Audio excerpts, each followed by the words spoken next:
Welcome to Talk Treatises. It's great to be here. Usually we ease into things. We might do a little bio, maybe a fun fact about the author. But today I feel like we are standing at the foot of a mountain. A very big mountain. We're looking at a stack of sources that are, well, they're heavy. Physically heavy for sure, but also metaphorically just crushing. They certainly are. I mean, we're really looking at the foundational text of how the Western world understands power. We are talking about Livy. Specifically, the history of Rome, books 1 through 8. And I know what some of you are probably thinking. Ooh, Livy. Livy. Isn't that the dusty old book I was supposed to read in Western Civ 101 and just skim the Wikipedia summary for? For a lot of people, yes. It definitely has that reputation of being, well, homework. But what we found in prepping for this deep dive is that this isn't really a history book. I mean, yes, it follows a timeline, sure. But if you read it closely, it feels much more like an instruction manual. That is the perfect way to frame it. It is an operating manual for a superpower. Exactly. It's like we're looking at the source code for a civilization. We aren't just talking about dates and battles here. We are talking about how a group of refugees, outlaws, and shepherds, I mean, people who were basically living in a swamp and stealing their neighbors' cattle, right? How they engineered a military and political machine that ended up conquering the known world. And what's so fascinating about Livy Titus Livius, to give him his full due, is the context he's writing in. He's writing this centuries later during the reign of Augustus. So the empire is already a done deal. A done deal. He's looking back at these early myths and legends, from the burning ruins of Troy all the way to the consolidation of Italy. And he's trying to figure out the why. Why Rome? Why not the Etruscans? Why not the powerful Greek cities? Because if you look at the map in, say, 750 DC, Rome shouldn't have won. It just shouldn't have. Not at all. They were surrounded by superior cultures. The Etruscans to the north had better tech, better art, much better cities. The Greeks to the south had philosophy and, the phalanx. Rome had mud huts and a serious malaria problem. So Livy's answer isn't just because the gods liked us better. No, although he definitely pays lip service to that idea. His real answer is much more practical. He argues that Rome's greatness was the result of a specific software. A cultural algorithm. Exactly. A specific set of cultural algorithms. Strict discipline, a frankly terrifying ability to assimilate enemies, and this is the big one, a unique way of weaponizing their own internal conflict to drive external expansion. So let's unpack this software, because the story starts in a place that I think would surprise a lot of people. We have this image of Rome as this, marble-columned, noble, aristocratic society. Senators in white togas. Exactly, speaking perfect Latin. But the source material, it paints a very, very different picture of the beginning. It's an incredibly gritty beginning. It starts with the asylum. The asylum. This is Romulus, right? The legendary founder. Correct. After all the drama of his birth, the wolf, the twins, him murdering his brother, Remus Romulus, has a city. He's got walls on the Palatine Hill. But he has a logistical problem that the text points out immediately. Walls don't fight wars. Precisely. Walls don't breed. Walls don't hold a spear line. Romulus is sitting on a hill with a handful of shepherds. If he wants to be a real city-state, a real power, he needs a population. And he needs it yesterday. So what's his move? He doesn't go conquer a neighbor to get slaves, which you might expect. No, he does something much more radical. He changes his immigration policy. He opens a sanctuary. He establishes an asylum on the Capitoline Hill, specifically between the two groves. And he sends out what is essentially a broadcast to the entire region. He says, if you can make it here, you are safe. And when you say anyone, who are we talking about here? Because I have to assume the best and brightest of the Etruscan nobility aren't, leaving their villas to live in a mud hut with Romulus. Far from it. The text is quite explicit. The people running to Rome are the people who have to run. The desperate ones. Runaway slaves, criminals, debtors, exiles, refugees, people who were unwanted everywhere else. If you murdered someone in Sabine territory, you ran to Rome. If you owed money you couldn't pay in Alba Longa, you ran to Rome. This is, wow. It sounds like a recipe for absolute disaster. Rome starts as a startup founded by outcasts. It's essentially a penal colony. But if you look at it through the lens of statecraft, it's a massive strategic insight. Unlike the other city-states in Italy at the time, which were very tribal and exclusive, you had to be born into the tribe to belong.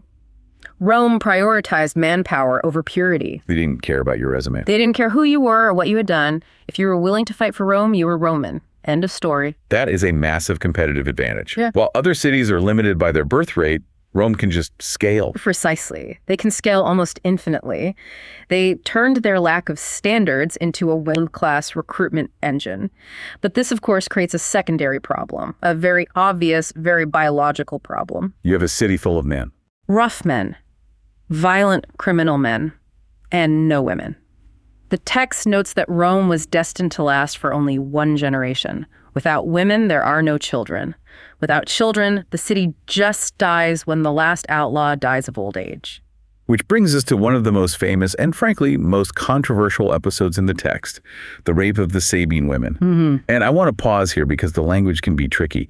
When we see this in art or read the translation, what are we actually talking about? The Latin word is raptio, which is much closer to abduction or mass kidnapping. Now, it certainly involves sexual violence because it leads to forced marriage, but the political act itself was a mass abduction, and we have to be clear. The text describes this as a calculated political move, not a crime of passion. It wasn't just that the men were lustful. No, it was that the state needed mothers. The city needed to reproduce. Right. And Romulus, he does try to be nice first. He does. He sends ambassadors to all the neighboring tribes, the Sabines and others, asking for the right of connubium, which is the right of legal intermarriage. He basically says, look, we're a rising power. The gods are clearly with us. Let us marry your daughters. And the neighbors, they don't buy it. They laugh at them. The Sabines, quite naturally, look at this, this city full of convicts and think, we are not giving our daughters to them. They actually mock the Roman ambassadors. They ask if they've opened an asylum for women too. And they say, that would be a suitable match for your men. It's a deep social insult. They're being treated like absolute trash. So diplomacy fails. Spectacularly. So Romulus turns to force. He invites the Sabines to a festival, a religious celebration called the Consualia. He plays on their curiosity. Come see our new city. Bring your families. Great festival. And because it's a religious festival, the Sabines feel safe. Yeah. They bring their wives and, crucially, their unmarried daughters. They come unarmed. The Romans play the perfect hosts. They show them around. They're friendly. Then the games begin. Everyone is distracted. And at a prearranged signal, the Roman youth draw their weapons, or just use their hands, and they seize the unmarried Sabine women. It's just chaos. Total chaos. The Sabine men are unarmed, remember. You don't bring weapons to a religious festival. They're forced to flee, screaming that the Romans have broken the sacred laws of hospitality, which, to be fair, they absolutely had. Now, obviously this kicks off a war. The Sabines are furious. But this is where that Roman software kicks in again. Yeah. Because the story doesn't end with the abduction.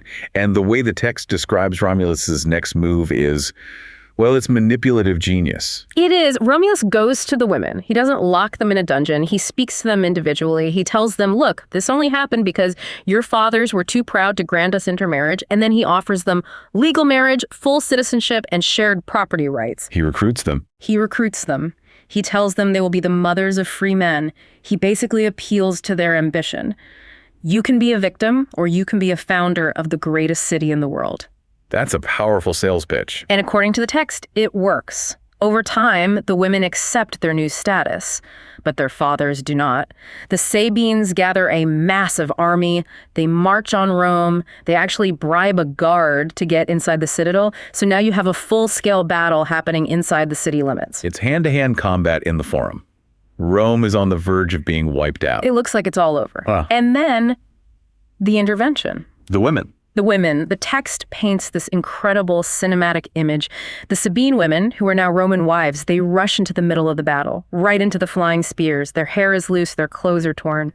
They physically stand between their fathers, the Sabines, and their new husbands, the Romans. That takes an unbelievable amount of courage. They are literally running into a meat grinder. They plead with both sides. They say, if you regret this marriage, turn your anger on us. We are the cause of this war. We would rather die than see our fathers kill our husbands or our husbands kill our fathers. And it works. It stops the fighting cold. But here's the expert takeaway. Look at the outcome. They don't just sign a peace treaty and go home. No, they merge. The Sabines move to Rome. The two states become one. The king of the Sabines even co-rules with Romulus for a time. The population doubles overnight. This is the pattern. Rome fights an enemy, defeats them, or at least fights them to a draw, and then absorbs them. It is the ultimate assimilation engine. Rome grows by eating its enemies. They turn conflict into calories. A Greek city-state would have fought the Sabines for 100 years until one side was completely destroyed. Rome fought them for one afternoon and then integrated their entire population. So you have Romulus, who represents force. He builds the body of the state. He brings in the manpower, the muscle. But a body needs a mind. It needs rules. Because a city of bandits, even with wives, is still a very dangerous place. Enter Numa Pompilius, the second king. And Numa is fascinating because he is the total opposite of Romulus. Romulus is always holding a spear. Numa is always holding a scroll. He's a philosopher king almost. Numa realized that you cannot govern a city of outlaws with force alone. If everyone is a warrior, eventually they will turn their swords on the king. You need internal restraints. You need a conscience. You need fear of something other than a sword. So he invents religion. In a political sense, yes. The text describes Numa's project as instilling fear of the gods into a population that feared nothing else. He established the priesthoods, the religious calendar, all the rites, the Vestal virgins. But here's the brilliant part. He knew these rough, violent men wouldn't just listen to another man telling them what to do, so he lied. The Egeria deception. Exactly. Numa claimed that he wasn't just making these laws up in his head. He claimed he had nightly meetings with the goddess, the nymph Egeria, in a dark grove just outside the city. He said she was giving him the instructions directly from the divine. Don't look at me, guys. The goddess said we have to stop fighting and, start paying our taxes. It was pure political technology. It gave his laws divine authority. It made breaking the law a sin, not just a crime. And it worked. The text says the gates of the Temple of Janus, which are open during wartime, were closed for 43 straight years. He civilized the wolves. So we have the body, that's Romulus, and the mind, that's Numa. But then we get to the third king, Tullus Hostilius, and we go right back to war. Rome can't stay peaceful forever. And this part of the text gives us a story that I think perfectly encapsulates the Roman mindset about the state versus the individual. The story of the Horati. Horati and the Curiati. This is one of the most dramatic narratives in the early books, for sure. It's incredible. So set the scene for us. Who are they fighting this time? They're fighting Alba Longa. This is actually the mother city of Rome, where Romulus and Remus came from. So it's a civil war, essentially. The two armies meet, but the leaders realize something very dangerous. The Etruscans are watching from the hills. If Rome and Alba slaughter each other, the Etruscans will just swoop in and conquer the survivors. So they need a way to decide the winner without destroying both of their armies, an economy of force. They agreed to a champions duel. 3 brothers from Rome, the Horati, against 3 brothers from Alba, the Curiati. Winner take all. The fate of both cities rests on these 6 men. It's like the Super Bowl of antiquity. Yeah. The two armies literally sit down to watch. They fight. And almost immediately, it goes horribly wrong for Rome. 2 of the Horati are killed. Just like that. Just like that. So now it's 3 Curiatia against 1 lone Roman, Publius Horatius. The entire Roman army is groaning. All hope is lost. But the Curiati are all wounded. Yes, that's the key. All 3 are bleeding, but they're still standing. Horatius is completely unhurt. But he knows he can't fight 3 men at once, so he does something that looks like cowardice. He runs away. He flees the battlefield. It's a brilliant feint. He knows that because they're wounded in different ways, they can't run at the same speed. He strings them out across the field. He separates them. Divide and conquer. The oldest military tactic in the book. He stops, turns around, and kills the first one who reaches him. Then he runs a bit more, turns, and kills the second. Then he faces the last, exhausted Curiatius, and kills him too. Rome wins. An incredible victory. He single-handedly saves the state. But that's not really the lesson, is it? The lesson is what happens when he comes home. Right. He is marching back into Rome at the head of the army, carrying the bloody spoils of the men he just killed. His sister, Horatia, comes out to meet him at the city gate. Now, she was secretly engaged to one of the Curiati brothers. Oh, no. She sees her fiancé's cloak, which the text says she had woven for him with her own hands covered in blood and draped over her brother's shoulder as a trophy. And she just breaks. She starts to cry. She wails out the name of her dead lover in the middle of a national victory parade. And Horatius. He doesn't comfort her. He doesn't tell her it'll be okay. He draws his sword and stabs his sister to death in front of everyone. And Livy gives him this line, which is absolutely terrifying. So perish every Roman woman who mourns for an enemy. It's chilling. I mean, just think about the psychology there. He just saved the city, and then he murders his own sister because she put her personal grief above the state's victory. And here's the real kicker. He is put on trial for treason against the family. But his own father defends him in court. The father says, if my son hadn't killed her, I would have killed her myself. The dad says that about his own daughter. He argues that her mourning was an act of treason against the state, and the people acquit Horatius. Wow. That sets an unbelievable precedent.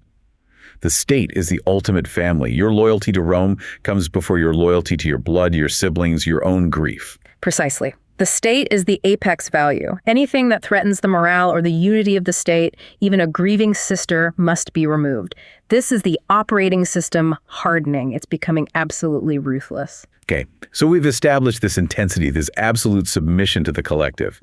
But eventually the kings go too far. The last king, Tarquin the Proud, is a tyrant. He breaks the social contract.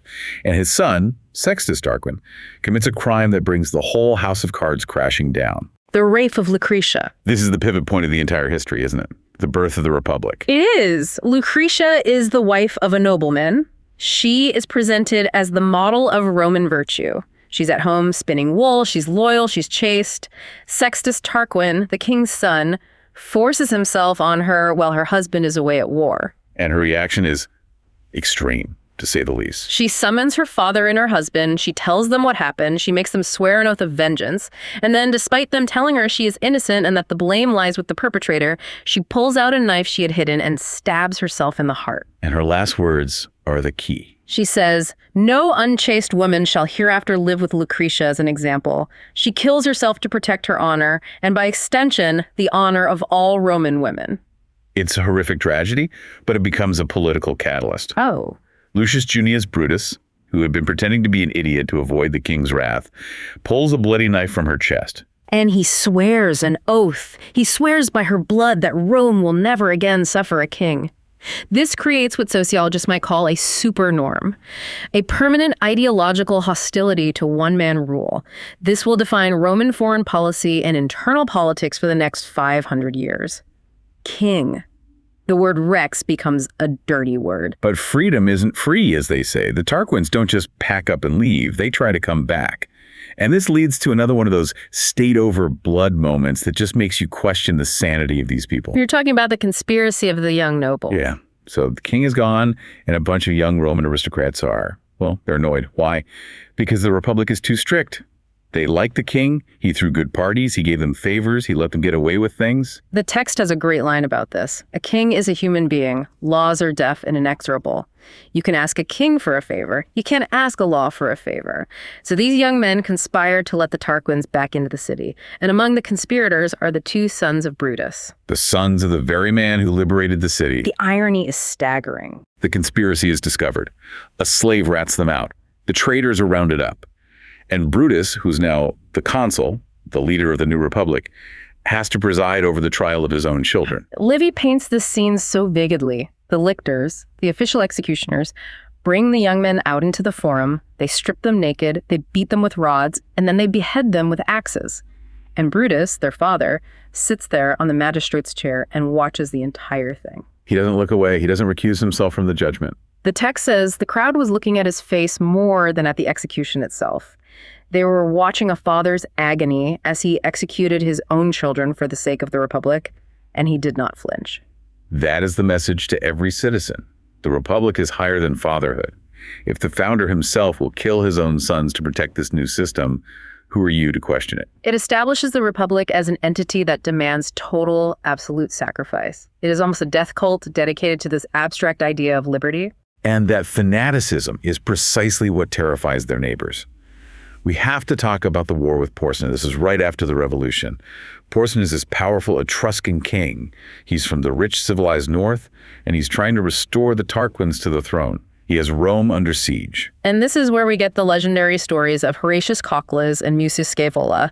These aren't just stories of bravery, they're stories of psychological warfare. Horatius is the guy at the bridge. Yes. The Etruscans are storming the Janiculum Hill. The Roman soldiers are panicking. They're all running across this narrow wooden bridge back to the city. If the Etruscans cross that bridge, Rome falls in 5 minutes. Horatius stands at the narrow end of the bridge, basically by himself. He tells his friends, "Break the bridge down behind me, I'll hold them off." He fights an entire army alone. He creates a bottleneck. He fights like a demon, taking on wave after wave of Etruscans, blocking the path with his shield and the pile of dead bodies. The bridge finally collapses behind him with a huge crash. He says a prayer to the river god Tiber, jumps in with all his armor on, and swims back to safety. It's basically an action movie scene. Yeah. But it stops the assault cold. It does. But think about the effect on the enemy. They are just stunned. They're standing there wondering, what kind of men are these? Who fights like that? And then Mucius Scaevola dials that up to 11. Scaevola, this is the guy who tries to assassinate Porcina. He sneaks into the enemy camp to kill the king. It's a suicide mission. But he doesn't know what Porcina looks like. He sees a guy dressed in purple paying the troops, assumes it's the king, and stabs him. Turns out it was just the king's secretary. Talk about a really awkward mistake. He gets captured immediately. Porcina is furious. He threatens to burn Mucius alive if he doesn't reveal the details of the Roman plot against him. And Mucius doesn't beg for mercy, I take it. No. He looks the king dead in the eye and says, "Watch how little the body matters to those who have glory in view." And he thrusts his right hand into the sacrificial fire that was burning on the altar nearby. He just sticks his hand in the fire. And holds it there. The flesh is cooking. The smell of burning meat fills the tent. And Mucius just stares at the king, totally calm, as his hand burns away. That's just insane. It's psychological terrorism. He then delivers the finishing blow, a brilliant bluff. He tells Porcina, "I am just the first. There are 300 Roman youths who have sworn an oath to kill you. We will come for you one by one. You will never sleep again." Porcina must have been absolutely terrified. He was. He looked at this man burning his own hand off without flinching and thought, I cannot fight these people. They are monsters. He made peace immediately and went home. This is exactly what I mean by the software. The military doctrine wasn't just, we have better swords. It was, we are crazier than you are. It was a weaponized reputation for absolute insanity. It is deterrence through fanaticism. If you convince the enemy you are willing to die and to suffer far more than they are, they often just give up before the real fight starts. But here is where it gets really, really interesting. Rome is now secure from the outside for the moment. But inside, it is tearing itself apart. We enter the long period of the class wars. The patricians, the rich guys, versus the plebeians, the regular folks. And this conflict becomes the engine of Roman expansion. The text describes this brutal, repeating cycle. The plebs are the soldiers. They're the ones drafted to fight the wars every single summer. While they're away fighting for Rome, their farms fall into ruin because no one is there to work the land. So they come home as heroes, but they're completely broke. They're bankrupt. They have to borrow money from the patricians just to buy seed for the next year's crop, but the interest rates are predatory. They can't pay it back. So the patricians seize their land and, in many cases, enslave them for debt. So you have men covered in scars from fighting for Rome, being dragged off in chains by their own wealthy neighbors. Exactly. And the text gives us this incredible scene where an old soldier bursts into the forum. He's ragged, pale, starving. He tears open his tunic and shows everyone his battle scars on his chest, and then he turns around to show the fresh whip marks on his back from the debt collector. The crowd just goes nuts. It's a powder keg, so they revolt. But they don't burn the city down, which you might expect. They do something much more effective. The secession of the plebs. It's an incredible story. An enemy army is approaching the Volscians, I think. The consuls give the order to muster the army and march. And the plebeians, the entire army, just say no. They ghost the state. They literally walk away. They march out of the city in formation and set up their own camp on the Sacred Mount a few miles away. They essentially say, if you patricians want to be the lords of Rome, you can fight for it yourselves. We're leaving. We'll go build our own city. It's a general strike. It's the ultimate labor dispute. And the patricians are terrified. Without the plebs, they have no army. They are completely defenseless against the foreign enemy that's about to invade. So they send a negotiator, Menenius Agrippa, to talk to them. And he tells them the famous fable of the belly and the limbs. The belly being the Senate, the ruling class. Yes. He says the limbs, the people, were angry that they did all the work while the belly just sat there and ate. So they went on strike and stopped feeding the belly. But then, of course, the limbs themselves wasted away because the belly is what digests the food and sends nourishment out to the blood. It's a nice story. It's basically trickle-down economics, right? Okay. But the plebs wanted more than just a metaphor. Correct. They held out for real power, and they got it. They forced the creation of a new political office, the tribune of the plebs. These tribunes were sacrosanct. If you physically touched a tribune, you could be killed on the spot. and they had the power of veto. Which literally means I forbid. I forbid. They could stop the consuls, stop the Senate, stop any law from being passed. This is so crucial. Instead of destroying the state, this conflict created a system of checks and balances that made it stronger. This is the key insight here. Most states, when they have this kind of internal conflict, they shatter.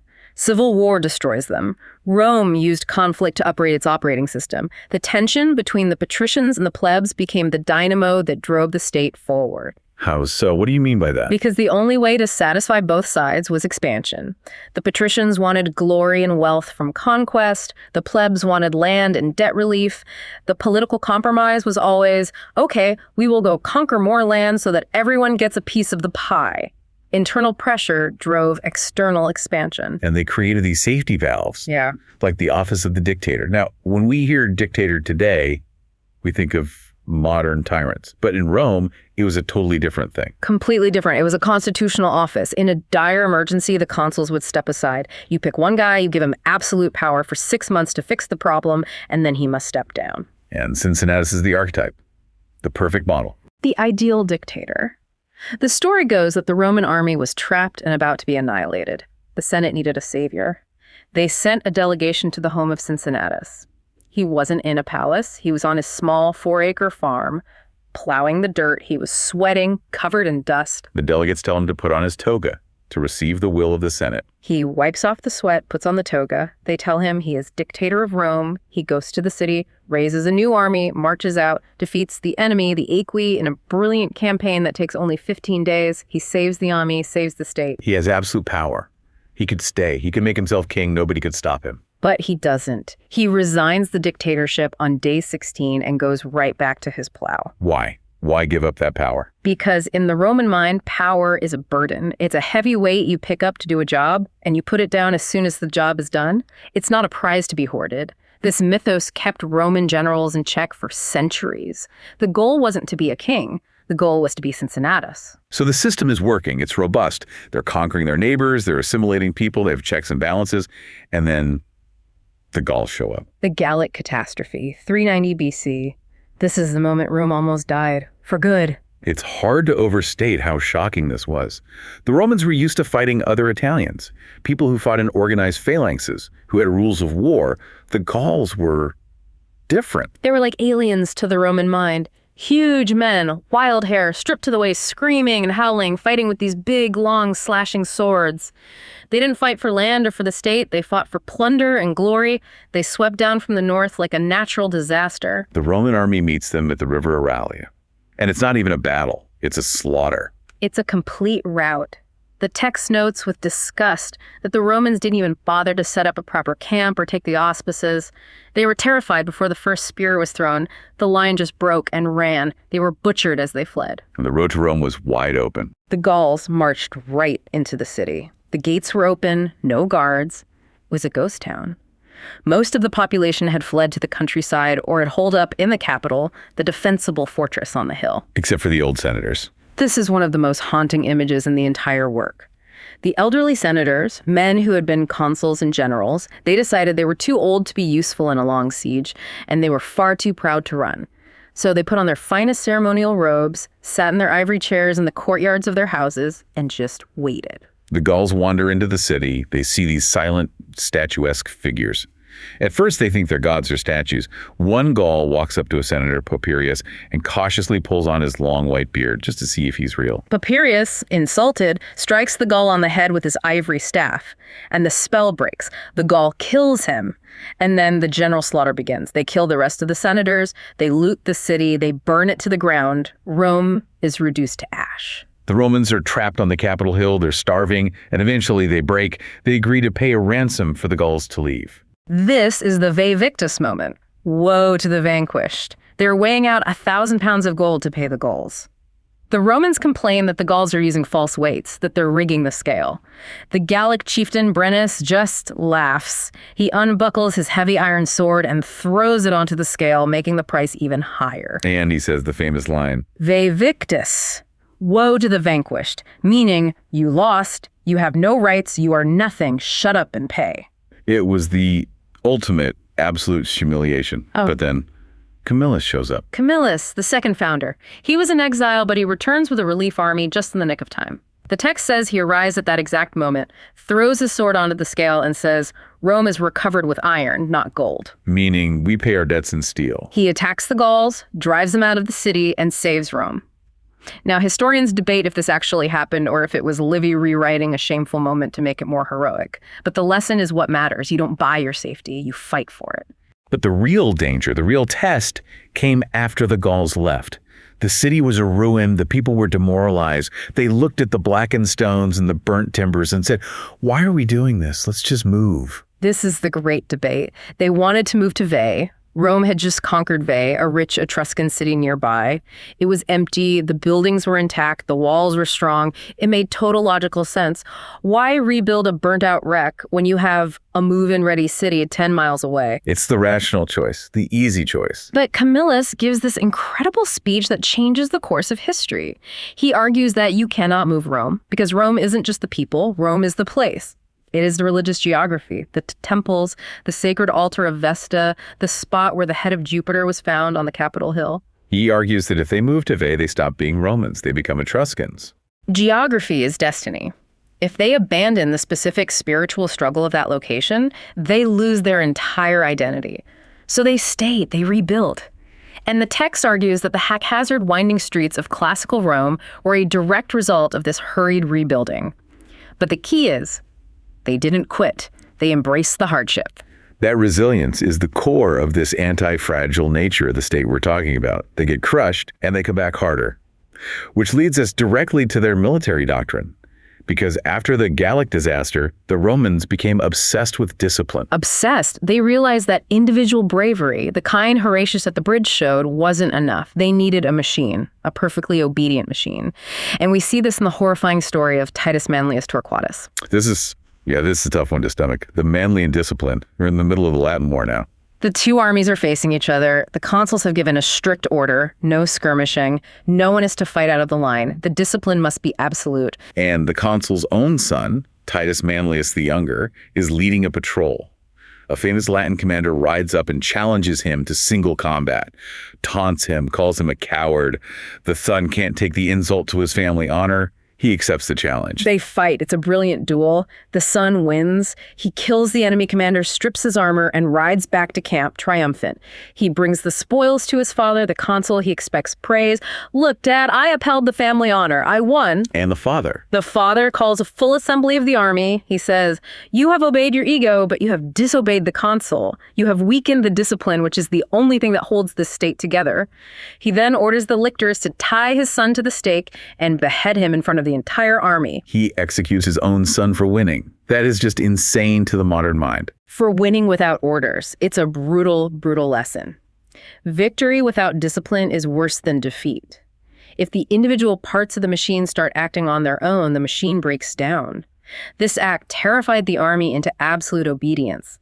The text says the manly and discipline became a byword for unyielding severity. It sets up this core idea that the system is God.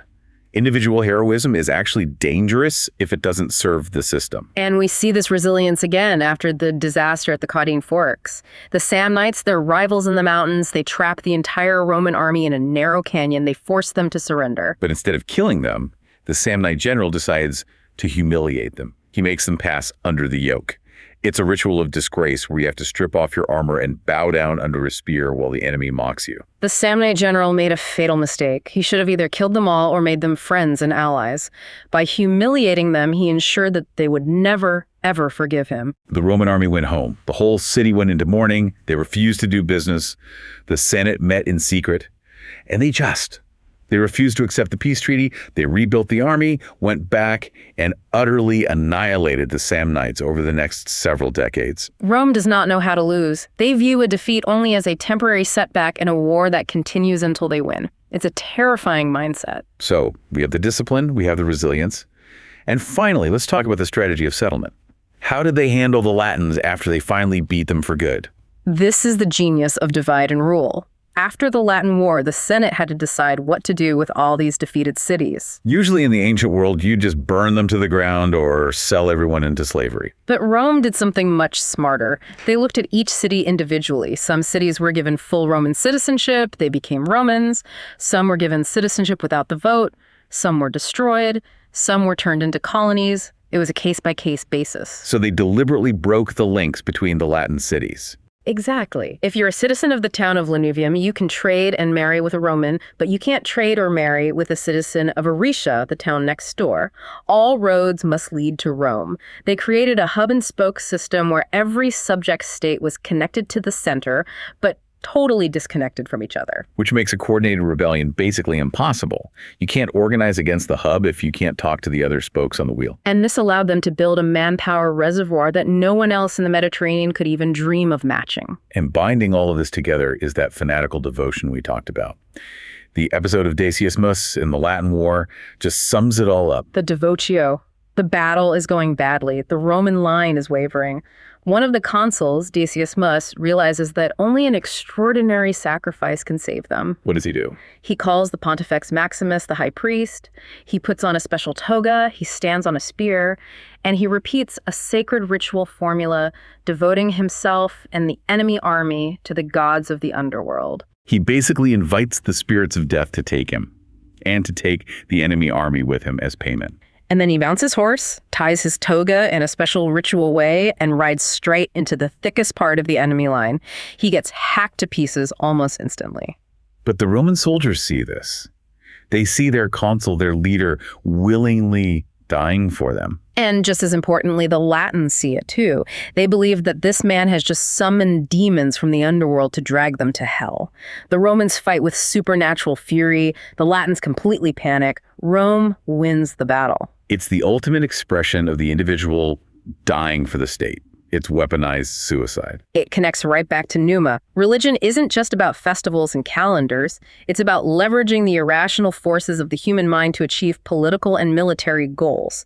Decius Mus turned himself into a guided missile of morale. So when you stack all of these things up, the asylum strategy, the assimilation, the internal conflict engine, the brutal discipline, the religious technology, you start to see why this worked. It wasn't an accident. It was a machine designed to conquer. A machine that fed on conflict and grew stronger with every crisis it faced. All right, let's take this out of the history books and into the lab. It's time for our thought experiment. Let's do it. And the usual disclaimer. This is for entertainment and educational purposes only. Do not go executing your sons or running onto spears. Please don't. Thought experiment number 1. The Veii migration scenario. So, what if, after the Gauls burn Rome, the Senate votes to move to Veii? They pack up the wagons, they leave the ruins of Rome, and they settle into that comfortable, walled, move-in ready city of Veii. What happens to history? Oh, I love this one. Okay, my take is that if they move to Veii, the Roman Empire never happens. Full stop. Really? Why? They still have the same people, the same army, the same political system. But they lose the pressure. Veii was a completed city. It had defenses. It was comfortable. Rebuilding Rome required an immense generation-long struggle. It required them to quarry stone, to rebuild walls, to recommit to their identity. That struggle hardened them. The hardship itself is the point. The hardship is the point. Plus, they would have become Etruscans. Veii was an Etruscan city. The geography, the local gods, the local customs, it all would have absorbed them. They would have inherited the Etruscan way of life, which was more mercantile, less martial.